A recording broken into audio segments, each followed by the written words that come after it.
Hello mga guys, it's Genevieve Tabili Norman. Ang ganda ng bulaklak na ito is jasmine. Dito ako nag-vlog sa bedroom talaga namin.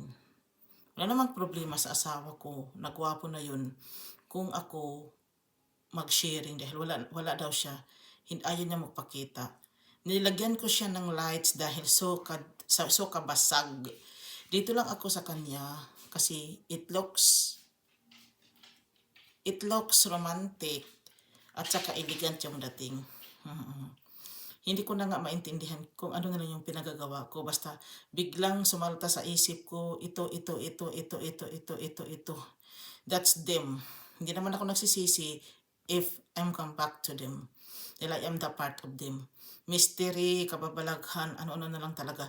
Pero itong ipinakita ko sa inyo, it's really flowers talaga siya guys. This is called jasmine. Mayroon pa siyang isa doon nabasag kasi walang lights. Hindi ko nilagyan ng lights. Doon pa yung yellow. Huwag kayong mag-alala dyan. I'm here in my bedroom. Yan Wag na yung permission ng namin ng bed. Kasi naguguluhan na ang mga otak namin. Basta dito ako. Nag-video.